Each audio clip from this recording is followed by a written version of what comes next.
Over the past few months, the way that I work while I'm in my office has radically changed. I now work almost all the time whenever I'm on a computer with Claude Code opened. And I think it's because it's such a powerful tool, but I found that so few pastors have had the time to jump in and get started using Claude Code. In this video, I want to help fix that. I'm going to give you a brief overview of Claude Code, how it works, and I'm going to give you a real world use case on how I use it to do my sermon research and prepare for sermons every single time I preach. Let's do this. Well, hey guys, if we haven't met before, my name's Thomas. I'm the founder of Reach Right, and I'm also an executive pastor at my church here in Honolulu, Hawaii. Now, like I said, I find a lot of pastors are a little bit hesitant when it comes to using AI, and that's especially true when it comes to some of the more advanced tools like Claude Code. We hear that word code and we immediately go to, this is for coders and people that are much more technical than me. But let me put you at ease. While when this company started, I was our primary web designer, I have not touched code in years, yet Claude Code is something that I find myself using every single day. And I find that the name is a little bit deceiving because it doesn't actually mean that you have to know how to code to use it. It would help maybe, but what it does is it writes code for you to let you do really powerful things that have nothing to do with coding software. So what I want to do is I want to head over to the computer and give you a real world demo of exactly how you can get started with Claude Code, how to set up a skill in Claude Code, which is one of the most powerful things you can do. And then I'm going to give you a real world walkthrough of exactly how I use it to do sermon research, how to build PowerPoint presentations of my sermons, and even how to build discussion guides for your life groups or small groups through the week. All right, guys, here we are. We're at the Claude Code desktop app download screen. I recommend that for most people, this is the way you get started in Claude Code. It's just much easier. There are alternatives, and I use an alternative just to be completely frank about it. That alternative looks more like this. So as you can see, it's more of a code-based kind of a thing. It's done at the command prompt line. It's a little bit intimidating for a lot of people, so I don't recommend that most people use that. The easiest way to get started on Claude Code is in the app. So the first thing you're going to do is go to the page to download the Claude Code app. Whether you're on Mac or on Windows, I'm on Windows in this case here, it works on either one, and you'll just have an easier time if you do that. So for the rest of the demo, we're going to spend most of our time in the actual Claude Code app here. Let me give you a quick walkthrough. So if you've used any kind of an AI chat system, it's going to feel pretty familiar to you. But when you have things set up with Claude here and you're using the app, you have a few unique options that you didn't have before. Now, I will say this, in order to use Claude Code, you do need to have a premium subscription, whether that's a pro account, a max account, or some kind of a business account where there's a whole team that's set up there. But what that adds are a few additional pieces of functionality that really bring out some of the coolest things you can do in Claude. First, I won't spend a lot of time on this, but there's this option for co-work. This is a killer tool that's kind of like a Claude Code Lite, really great for editing and creating and moving files. It's basically Claude on your computer so you have control, but you take that to the next level and you have this tool called Claude Code. Now, this is actually the exact same thing as what we are doing in the command prompt, but what's so cool about Claude Code is it takes all of the limits off of what you can do on your actual system here. So there are so many things you can do on here, but today what I want to show you is my new favorite use case of how I'm using it as a pastor. I built a whole repository of different skills within Claude Code. And to give you some background, a skill is an additional bit of functionality you can get and install into Claude Code to make it think certain ways and do certain actions for you. Think of it as a very advanced prompt that you can pre-build into it that maybe even has multiple steps. I'm going to give you an example of one in just a second, but I went ahead and built a whole folder full of several different tasks that I did as a pastor on a regular basis and built skills to help me execute them. To get the skills, I'll leave a link to this in the description, but you'll just need to head to what's called my repo or my repository, where I have all the skills laid out for someone right here in my GitHub. So if this seems confusing to you, don't worry about it. Here's the great thing. Claude knows how to do all of this. There's all kinds of instructions, and it'll tell you a little bit about what this skill does. For instance, there's a section on sermon prep. There's some things for written communications for your church emails and announcements. There's sermon repurposing skills. All of these are built into this, but I'm going to walk you through it exactly how you do it. There are even instructions on how to get started and how to install it, but just like it says right here, the easiest thing to do is just tell Claude what to do. So I'm going to take a link to this and I'm going to put it right into Claude Code where we were before. Now, another tool that I'm using something called Whisperflow that lets me talk to Claude instead of typing things out. It'll make it more interesting for you, I hope too, but let's do it. I'd like you to help me install this set of skills that I found. Go to this repo and install them for me. Now, one thing I need to say before I do anything, I need to choose a folder that we're going to be working with in Claude Code. Remember, Claude Code is operating on your computer and it's actually editing files for us. So let's choose that folder. In this case, I'm going to go into my setup here. I'll find my Claude Code files. What folder you choose doesn't really matter, but I'm just going to go ahead and choose one for this time. So I went ahead and chose a folder there outside of it. And so now I have everything set up. It'll allow me to go ahead and hit enter, and let's see what Claude Code does. So as you can see, when you use Claude Code, it's actually doing a lot of thinking, and it has some little cute words like finagling and those things to tell you that it's working and it keeps chugging along. From time to time, it's going to come up and ask you questions. So this question is basically just asking me, is it okay to get information from this link that I gave you? And I'm going to say yes, and it's always going to be okay for this project here. But I did want to show you this. Down on the bottom, there's a few options. It asks you if you want to use Opus, or you could use Sonnet or Haiku. For this use case, I think either Opus or Sonnet are the best models for our sermon research tool. But really the difference on these two is that Opus is the most capable, as it says right there, for ambitious work. This is mildly ambitious, I would say, for the capabilities of Opus. Sonnet is efficient, probably a little bit faster, and in the end, it's cheaper if you're using a lot of tokens on things. So the way that Claude makes their money, the people at Anthropic, is they charge tokens for use. And so Opus, if you do a lot of research, can really burn through tokens quickly. So in some cases, it might make sense if you don't want to use all of your budget on one task to try using Sonnet. Haiku is for really quick answers, probably not a good fit for a task like this, but for little conversational stuff, it can be great.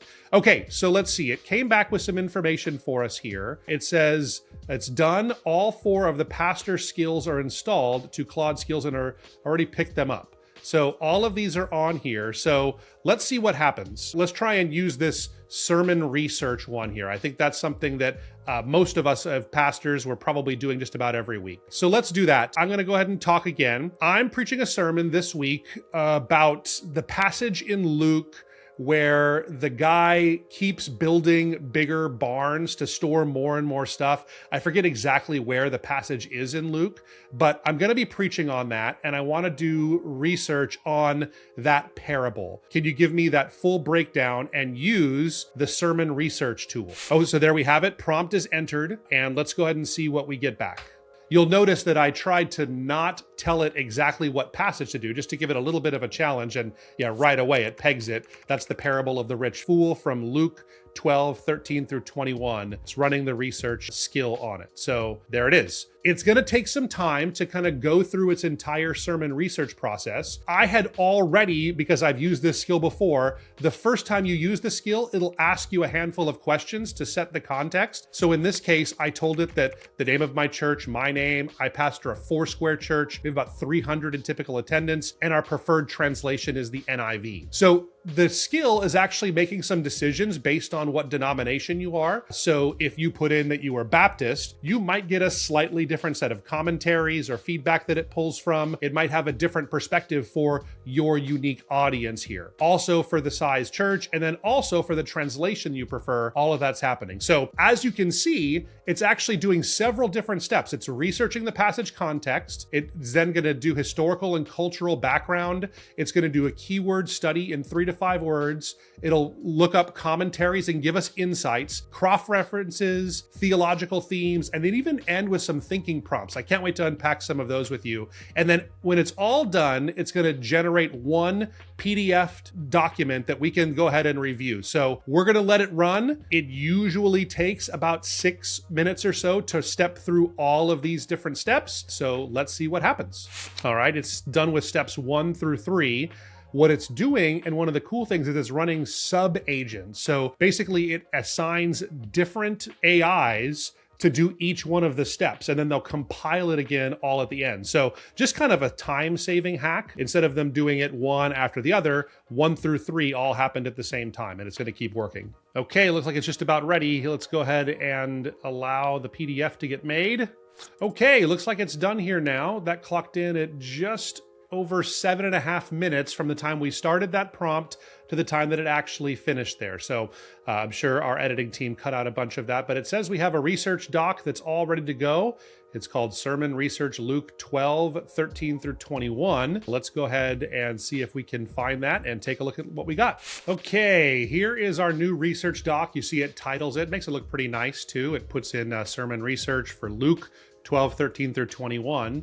Starts off, like we said, with the passage context. It kind of brings you back into what the first century audience would have seen this as and what they would have heard, not just our modern interpretation of it. Then it gets into the keyword study. So it pulled out some of the most important words that it thought that it saw in the text here. So these are the words in English in the NIV. This is the transliteration. It has the literal meaning of it. It also gives you other versions of it. So it's covetousness. Greed is covetousness in the ESV, in the King James, greed of every kind in the New Living Translation. It also did it for fool, soul, life, and self. I guess it's the same words that we're having here. And then demanded and required, these words that are in there. So lots of good word studies. Here's one of my favorite parts. It actually pulls out commentary insights. My favorite commentator on the book of Luke is Darrell Bock. He is fantastic. I read through his 2-volume commentary as I was preaching through the book of Luke, so I know that this stuff checks out here.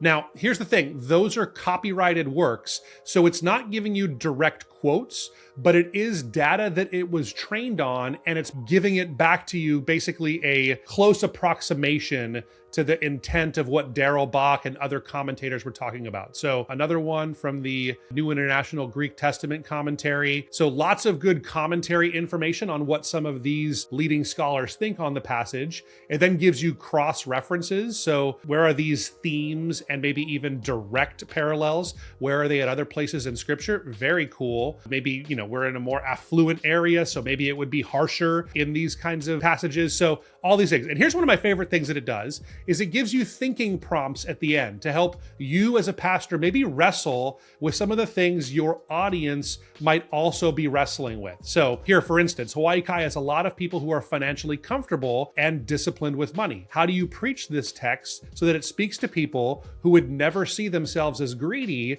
but who may have the same functional self-sufficiency the rich man had? What a brilliant question that isn't actually writing the sermon for me, but it's giving me prompts to help me think about how to better preach a sermon that would engage my audience here. So in the end, I find this document to be super helpful. This is just one tool within Claude Code. Now, here's what's so beautiful. Let me show you back in Claude Code. Now, so just for example, let's try something out. I don't encourage you to do this step because I think that's stepping on the toes of the Holy Spirit and it's not something you should do. But just as a test so we have something to work with, let's do this. Create a 3-point expository outline for this passage. Make the points an alliteration and make sure each point has a specific set of verses tied to it. Let's see what it comes back with.